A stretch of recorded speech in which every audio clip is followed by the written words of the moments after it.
میں علی گڑھ سے طارق مرتضیٰ آپ کے پاس لاک ڈاؤن 2020 سیریز کا ایک اور پارٹ 22 لے کر حاضر ہوا ہوں، جس میں ہم اور آپ ڈسکس کریں گے کہ کعبے کے بعد دنیا کی سب سے پہلی مسجد کون سی ہے۔ پچھلے 3 پارٹس میں یعنی پارٹ 20 اور پارٹ 21 اے اور بی میں ہم نے سمجھنے کی کوشش کی تھی کہ اللہ اور اس کے رسول کے کن حکموں کو نہ پورا کرنے کی وجہ سے وہ دونوں ہی ہمیں چھوڑ کر چلے گئے ہیں، اور بدقسمتی یہ ہے کہ قرآن پکارتا ہی رہ گیا کہ آؤ میرے پاس آ جاؤ، میں بتاؤں تم کیوں حیران و پریشان ہو پوری دنیا میں۔ مگر ہم نے ہر کتاب، ہر پروفیشن، ہر کام، ہر چیز کو اپنی زندگی میں اہمیت دی، بس ایک اس کتاب کو نہیں دی جس میں ہمارا ذکر تھا، اور وہ بھی ہمیں اوپر اٹھانے کے لیے تھا۔ بہرحال اب آ جائیں اس کتاب کے سائے میں۔ آج بھی یہ ہمارا ویسے ہی انتظار کر رہی ہے جیسے خلفائے راشدین کے جانے کے بعد، شاید جہاں سے بات خراب ہونا شروع ہوئی تھی امت کی۔ قرآن ہاتھ میں ہوتے ہوئے بھی نہ جانے کیوں آج کی تاریخ میں ہندوستان کا مسلمان حیران و پریشان ہو گیا ہے۔ حالانکہ ہونا تو یہ چاہیے تھا کہ یہاں کا مسلمان خود بھی امن یعنی شانتی سے رہتا، اور یہاں کے لوگوں کو اور ملک کو بھی شانتی یعنی امن و سکون دیتا، مگر اس نے اپنی غلطیوں کی طرف نظر نہ کر کے دوسری قوموں پر الزام لگانا شروع کر دیے کہ وہ ہمارا نقصان کر رہے ہیں، وہ ہمیں مار رہے ہیں وغیرہ وغیرہ، جبکہ اپنی غلطی کا ٹھیکڑا کسی دوسرے پر پھوڑنے کی عادت کو اللہ سبحانہ وتعالیٰ نے قرآن میں ابلیسی فطرت بتایا ہے، سورہ اعراف آیت نمبر 16 میں۔ اگر ہم کامیاب ہونا چاہتے ہیں تو ہمیں یہ روش چھوڑنی ہوگی اور قرآن کی سوشل ڈائنامکس کی طرف آنا ہوگا، ورنہ صرف اس دنیا میں ہی نہیں بلکہ قیامت کے بعد تک کی ذلت ہمارا آپ کا پیچھا نہیں چھوڑے گی۔ انسان کے جذبات ایک طرف اور اللہ سبحانہ وتعالیٰ کے فیصلے ایک طرف۔ اللہ کے فیصلے ہمیشہ عدل یعنی جسٹس ایمنگ پیپل یعنی لوگوں کے مابین انصاف پر مبنی رہتا ہے۔ قرآن ہمیں سوشل ڈائنامکس سے سکھاتا ہے، اس پر ہماری سیریز کا پارٹ 10 ضرور دیکھیے۔ ایک سوال جو ہر کسی کے ذہن میں آ رہا ہے آج کل، خاص کر کے ایسے موقع پر جبکہ ہندوستان میں لاک ڈاؤن سے پہلے NRC اور NPR وغیرہ کا کیس بہت زوروں پر تھا، اس وقت مجھ سے پروگرامز میں کئی لوگوں نے یہ سوال رکھا کہ مسلمان یہاں ہندوستان میں کب سے رہ رہا ہے۔ اس کا جواب 2 حصوں میں بٹا ہوا ہے، لیکن اس سے پہلے سمجھ لیں کہ عربی زبان میں مسلم کس کو کہتے ہیں۔ مسلم کہتے ہیں ایسا شخص جو اللہ کے بتائے راستے پر چپ چاپ بنا چو چرا کیے جھک جائے، جس کا مظہر یعنی میٹافورک ایکشن نماز کا سجدہ اور رکوع ہوتے ہیں، اور سرکشی اور حدود شکنی نہ اختیار کرے، یعنی اللہ کی سیٹ کی ہوئی حدوں کو پار نہ کرے۔ اب ایسا انسان تو پوری زمین میں کہیں بھی ہو سکتا ہے اور کسی بھی زبان کا ہو سکتا ہے، اس کے لیے ضروری تو نہیں ہے نا کہ اس کا نام عربی زبان کا ہی ہو۔ اور انسانوں کے علاوہ بھی ہر وہ چیز جو کائنات میں پھیلی ہوئی ہے وہ سب بھی مسلم ہی ہے، کیونکہ انسان اور جنات کے علاوہ کسی نے بھی اللہ کے کسی بھی حکم کے خلاف سرکشی اختیار نہیں کی ہوئی ہے۔ مسلم اور مشرک ایک دوسرے کی ضد ہیں، یہ کنٹراڈکٹری جو ہیں وہ ورڈز ہیں۔ مشرک کون ہوتا ہے اس کے لیے ہماری اس سیریز کا پارٹ 16 اور پارٹ 21B ضرور دیکھیں۔ ہم نے اپنے پارٹ 21A میں یہ بھی سمجھنے کی کوشش کی تھی کہ اللہ سبحانہ وتعالیٰ کا دین ہمیشہ سے موجود ہے، رسول اللہ صلی اللہ علیہ وسلم اسی دین کے آخری پیغمبر ہیں، نہ کہ پہلے، یعنی رسول اللہ صلی اللہ علیہ وسلم سے پہلے بھی ہر نبی کی اتباع کرنے والا شخص مسلم یعنی اللہ کے حکموں کے سامنے جھکنے والا ہی ہوتا تھا، اب چاہے اس کی زبان میں اس کو کچھ بھی کہتے ہوں۔ اللہ کے دین کے سب سے پہلے نبی یعنی خبر دینے والے حضرت آدم علیہ السلام ہیں، وہ ایک مسلم تھے، اور جتنے بھی لوگوں نے ان کی بات پر لبیک کہا وہ سب بھی مسلم تھے، چاہے ان کا علاقہ اور یا زبان کچھ بھی ہو۔ یہاں بات اجاگر کرتا چلوں کہ آدم علیہ السلام اور ان کے ماننے والے کوئی وہ مسلم نہیں تھے جیسا کہ آج مسلم ایک قوم کی شکل میں ہم کو اور آپ کو ملتا ہے یا جانا جاتا ہے، پہچانا جاتا ہے۔ سوال پیدا ہوتا ہے کہ آدم علیہ السلام دنیا میں سب سے پہلے کہاں بھیجے گئے تھے؟ تو اس کا جواب رسول اللہ صلی اللہ علیہ وسلم نے سورہ طٰہٰ آیت نمبر 130 کے نازل ہونے پر دیا تھا۔ جب یہ آیت کا ایک ٹکڑا نازل ہوا تھا، قَالَ اهْبِطَا مِنْهَا جَمِيعًا، ان سے کہا گیا کہ اترو تم سب کے سب یہاں سے، تو صحابہ نے رسول اللہ صلی اللہ علیہ وسلم سے پوچھا ان کو زمین کے کس حصے پر بھیجا گیا تھا؟ تو رسول اللہ صلی اللہ علیہ وسلم کا جواب تفسیر ابن جریر الطبری، تفسیر ابن ابی حاتم اور تفسیر ابن حکم نے درج کیا ہے کہ رسول اللہ صلی اللہ علیہ وسلم نے فرمایا آدم کو ہند کی زمین پر اتارا گیا اور غالباً دجنہ یعنی ساؤتھ کی طرف اتارا گیا۔ دیکھا آپ نے رسول اللہ صلی اللہ علیہ وسلم کیا بتا رہے ہیں کہ اللہ کا سب سے پہلا انسان یعنی اللہ کا نبی یعنی ایک بندہ ہندوستان کی زمین پر آیا، اب چاہے وقت اور خطے کے حساب سے اس کو پکارتے کسی بھی نام سے کیوں نہ ہوں، کیونکہ ظاہر سی بات ہے اس وقت عربی زبان تو تھی نہیں، جو کچھ بھی تھا وہ آدم علیہ السلام اور ان کے ساتھیوں نے ہی شروع کیا تھا۔ بہرحال بات کرنے کا مقصد صرف یہ کہ رسول اللہ صلی اللہ علیہ وسلم سے پہلے کو سوال بنا کر اگر پوچھا جائے کہ سب سے پہلا مسلمان کہاں آیا تھا تو وہ ہندوستان کی زمین تھی جہاں پر سب سے پہلا مسلم آیا تھا۔ غور کرنے کی بات یہ ہے کہ یہ ہندوستانی مسلمانوں کے لیے بڑے شرف کی بات ہے کہ اللہ کا سب سے پہلا انسان، اللہ کا سب سے پہلا نبی جو مسلم تھا وہ اس زمین پر آیا جس کے وہ باشندے ہیں۔ مگر افسوس، کاش یہاں یہ بات بتائی گئی ہوتی اور یہاں کے لوگوں کو ایثار و محبت کے ساتھ سمجھایا گیا ہوتا کہ مسلم کون ہوتا ہے اور تمام کائنات مسلم ہے، اور انسانوں میں انسانی سطح کے تمام رشتے نبھائے گئے ہوتے تو آج بات کچھ اور ہوتی۔ پھر اس کے بعد دنیا کے اور حصوں میں بھی مسلمس نظر آتے ہیں، جیسے حضرت ابراہیم علیہ السلام، موسیٰ علیہ السلام، عیسیٰ علیہ السلام وغیرہ وغیرہ، اور ان کے تمام ماننے والے۔ مگر قرآن اٹھاؤ، رسول اللہ صلی اللہ علیہ وسلم کی سیرت اٹھاؤ اور آج کی امت مسلمہ کے حالات دیکھو تو بس دل سے ایک ہی آہ نکلتی ہے، کاش ہم نے رسول کا راستہ پکڑ لیا ہوتا اور تمام انسانیت کی ماں بن گئے ہوتے۔ اب آئیے رسول اللہ صلی اللہ علیہ وسلم کے بعد کی تاریخ پر، تو سب سے پہلے عرب ملک میں مسلمس آئے جنہوں نے رسول اللہ صلی اللہ علیہ وسلم کی اتباع کی تو وہ مسلم کہلائے، اور تاریخ بتاتی ہے کہ عرب کے بعد مسلمان ہندوستان میں آئے۔ یہاں ہندوستان میں رسول اللہ صلی اللہ علیہ وسلم کے زمانے کی 2 مساجد ملتی ہیں، یعنی جب رسول اللہ صلی اللہ علیہ وسلم عرب میں بنفس نفیس موجود تھے، اور بتایا جاتا ہے کہ یہاں ہندوستان کی زمین پر اللہ کے 2 گھر بنے ہوئے تھے، ایک 628 میں تمل ناڈو میں جو کہ آج پلیا جمعہ پلی یا اولڈ جمعہ مسجد آف کلاکیریا کے نام سے مشہور ہے، اور دوسری 629 کی چرامن جمعہ مسجد کوڈنگلور کیرل میں۔ یعنی بتایا جاتا ہے کہ ادھر اللہ سبحانہ و تعالیٰ اپنے رسول کو فتح مکہ کی تیاری کروا رہے تھے، اور ادھر اللہ کے 2 گھر یہاں کی زمین پر آباد ہو چکے تھے جن کا قبلہ رخ کعبے کی طرف تھا۔ مگر بڑے حیرت کی بات ہے کہ ہندوستان میں ایک اور مسجد بھی ملتی ہے جونی بارواڑہ مسجد کے نام سے، جونی بارواڑہ مسجد کے نام سے، گھوگھا، ضلع بھاونگر، گجرات میں۔ آپ گوگل پر نام ٹائپ کیجئے گا تو مسجد کی امیج آپ کو دکھے گی۔ تعجب کی بات تو یہ ہے کہ اس مسجد کے باہر آج بھی ایک بورڈ لگا ہے جس پر لکھا ہے کہ برائے مہربانی کوئی اس مسجد میں نماز ادا نہ کرے کیونکہ اس کا قبلہ رخ بیت المقدس یروشلم کی طرف ہے۔ پھر دہرا دوں، جس کا قبلہ رخ بیت المقدس یروشلم کی طرف ہے۔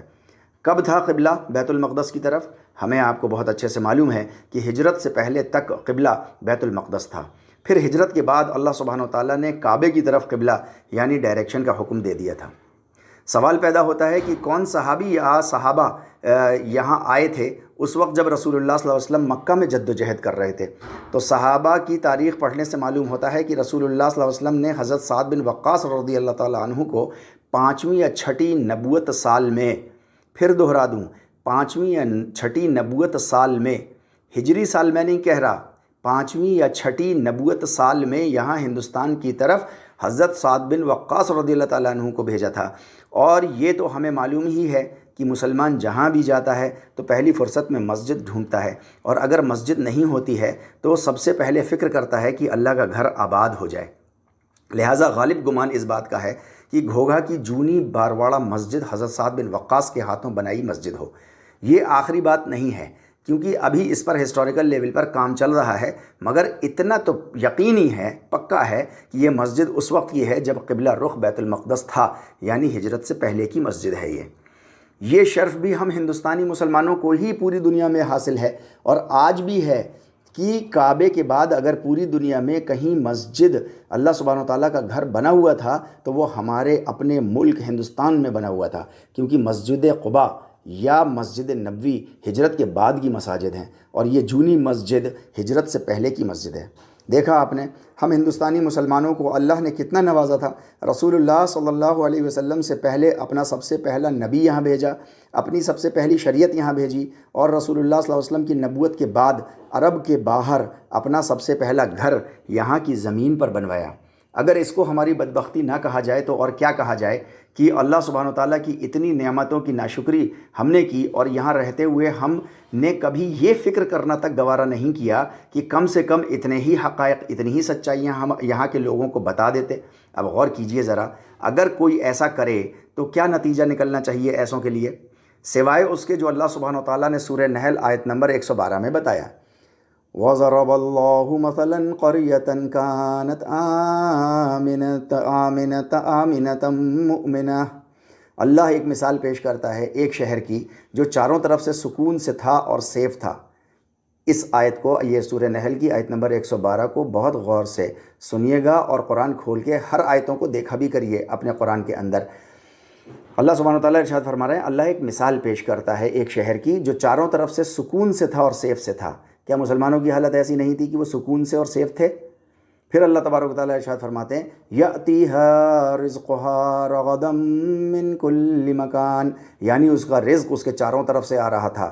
فکفرت بانعم اللہ، مگر انہوں نے اللہ کی دی ہوئی نعمتوں کو چھپایا۔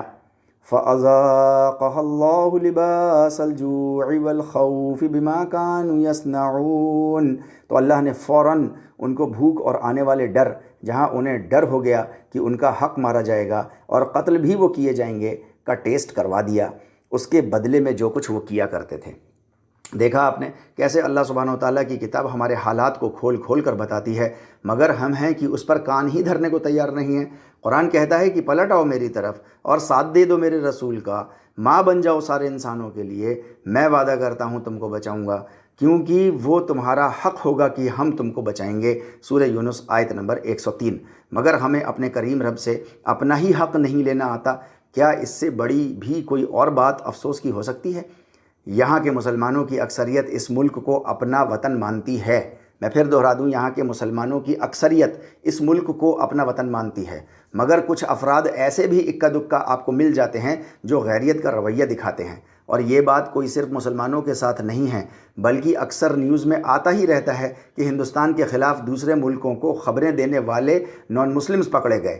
آئیے ہم سب مل کر ہندوستان کو اپنا ملک سمجھیں، کیونکہ یہ ہمارا آپ کا ملک ہے، آپ کے پروردگار کا ملک ہے۔ یہاں جو بھی پیغمبر آیا، قرآن نے بتایا کہ اس نے یہاں کے لوگوں کو اے میری قوم کہہ کر ہی پکارا، اور ان کے ساتھ ویسے ہی روابط اور رشتے رکھے جیسے انسانی سطح پر انسانوں میں ہونا چاہیے۔ یہاں کے رہنے والے لوگوں کو غیر کہنا چھوڑ دیجئے، وہ آپ کے بھائی ہیں، آپ ان کے بھائی ہیں۔ آپ کے اور ہمارے ساتھ ایڈوانٹیج یہ ہے کہ آپ کے ہاتھ میں محفوظ قرآن ہے۔ اس ملک میں بھی اللہ کی کتابیں ہیں، مگر لوگوں نے اس میں چھیڑ خانی کر دی، جس کی وجہ سے سوشل ڈائنامکس کے اصول اپنی پوری اصل پیورٹی کے ساتھ واضح یعنی کلیئر نہیں ہو پاتے۔ لہٰذا آپ کی زیادہ ذمہ داری ہے کہ ہم ہر ساتھ رہنے والی قوم کے ساتھ انسانی رشتے ہموار کریں اور ان رشتوں کو نبھائیں، تاکہ اللہ سبحانہ وتعالیٰ کی طرف سے دی ہوئی دو ذمہ داریوں کو حسن و خوبصورتی سے پورا کیا جا سکے۔ اس ملک کے کلچر سے بحث مت کیجیے، پلیز اس ملک کے کلچر سے بحث مت کیجیے۔ اللہ سبحانہ وتعالیٰ نے قرآن میں آپ کو اور ہم کو منع کیا ہے، حکم دیا ہے، فَلَا يُنَازِعُنَّكَ فِي الْأَمْرِ، یعنی دیکھو وہ اپنے کسی بھی امر یعنی کام میں تم سے بحث نہ کرنے پائیں۔ سورہ حج آیت نمبر 67۔ اور یہاں تک منع کیا ہے کہ وہ اللہ کے سوا جن بھی خداؤں کو پکارتے ہیں تو ان کو بھی برا نہ سمجھنا اور نہ کہنا، اور برا کہہ کے ان سے رشتے نہ کاٹ لینا۔ سورہ انعام آیت نمبر 108۔ آپ نے دیکھ ہی لیا ہے کہ ہمارے ملک کا کلچر شروع ہی اللہ کے پہلے نبی سے ہو رہا ہے، اور رسول اللہ صلی اللہ علیہ وسلم کے بعد بارواڑہ مسجد سے ہو رہا ہے۔ کسی پر بھی کفر کے فتوے مت لگائیے، کرنے کے کام کیجئے جو اللہ اور اس کے رسول نے ہم کو آپ کو دیے ہیں، یعنی یہاں کے لوگوں کے لیے ایک طرفہ موڈ میں رہتے ہوئے ماں بن کر ان کو ہر طرف کا فائدہ، ہر طرح کا فائدہ ان کو پہنچائیے، اور اللہ، اس کے رسول اور اس کی کتاب کے بارے میں محبت کے ساتھ انٹروڈیوس کروائیے، اور یہ بھی انٹروڈیوس کروائیے کہ ہم سب کی زندگیوں میں ایک ایسا دن بھی آنے والا ہے جب ہم سب اپنے پالنہار یعنی رب کے سامنے کھڑے ہوں گے اور ہماری زندگیوں کا حساب ہوگا۔ آپ یقین جانیے، یہاں کی قوم آپ سے ان باتوں پر کبھی نہیں لڑے گی۔ میں آپ سے پھر دہرا دوں، یہاں کی قوم آپ سے ان باتوں پر کبھی نہیں لڑے گی۔ میں پچھلے 20 سال سے اس قوم کے ساتھ ہوں، ان کے ساتھ اس طریقے کی میں باتیں کرتا ہوں، ان کے ساتھ ڈسکشنز کرتا ہوں، ان کے ساتھ کھاتا ہوں پیتا ہوں، مگر وہ کبھی ان معاملوں میں کبھی نہیں لڑتی، بلکہ آپ سے محبت کرے گی، کیونکہ یہاں پر رہنے والے لوگ دھارمک پروتی یعنی دینی مزاج کے لوگ ہیں۔ آپ کو پلکوں پر بٹھائیں گے اگر انہیں یہ ذرہ برابر بھی احساس ہو جائے کہ آپ کو ان کی فکر ہے۔ ایک بار اپنے رب کا نام لے کر اپنی ذمہ داریاں تو پوری کیجئے، اللہ کی مدد کے لیے کھڑے ہو کر تو دیکھیے، پھر دیکھیے جن باتوں سے ہم کو اور آپ کو ڈر لگتا ہے کیسے وہ سب آپ کو امن دینے لگ جائیں گی، جس کے بدلے میں آپ ملک کو اور یہاں کے ہر ایک باشندے کو شانتی دینے لگ جائیں گے، اور بہت جلد ہمارا یہ معاشرہ ایک گلستان بن جائے گا جہاں دنیا کا ہر انسان آ کر بسنا چاہے گا، مگر یہ سب بنا قرآن پر چلے نہیں ہوگا، بالکل نہیں ہوگا۔ وآخر دعوانا ان الحمدللہ رب العالمین۔ اگر ہماری اس لاک ڈاؤن 2020 سیریز کے کچھ پارٹس آپ سے مس ہو گئے ہوں تو برائے مہربانی 8279865903 پر واٹس اپ میسج ڈال دیجئے، انشاءاللہ مسنگ پارٹس آپ کو جلد از جلد بھیج دیے جائیں گے۔